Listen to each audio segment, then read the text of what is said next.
ఈరోజు సండే కదా, so chicken fry చేద్దాం అనుకున్నాం. కానీ రెగ్యులర్గా చికెన్ ఫ్రై చేస్తే ఏముంటుంది, మనం ఎప్పుడు తినేదే కదా.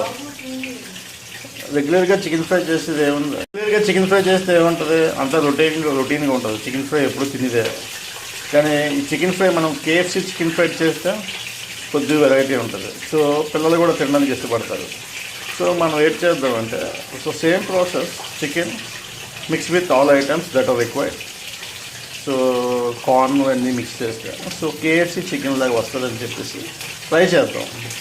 సో కేఎఫ్సీ లాగా ఎగ్జాక్ట్గా రాకపోవచ్చు, ఆల్మోస్ట్ 80% సేమ్ రావచ్చు, టేస్ట్ బాగుంటుంది. సో మనం అది ట్రై చేద్దాం. సో ఇప్పుడు మనం కేఎఫ్సీ చికెన్ నూనెలో వేస్తున్నాము. కాకపోతే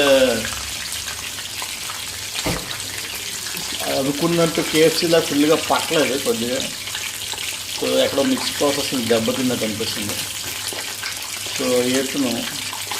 సో ఇది వేపాక ఆల్మోస్ట్ 50% వచ్చినట్టు అనిపిస్తుంది. ఎందుకంటే లెగ్కి టాప్లో పట్టింది కానీ బాటంలో ఫ్రైడ్కి కేఎఫ్సీ ఫ్లేవర్లో పట్టలేదు. చూడండి, లిప్లో అయితే పట్టలేదు. మీకు తిన్నప్పుడు ఎలా ఉంటుంది చూడాలి. సో ఇది బాగా వేసాక తీసి తిన్నప్పుడు మీకు చూపిస్తాను. ఇప్పుడు ఇందులోని నుంచి తీసి ప్లేట్లో వేసాం.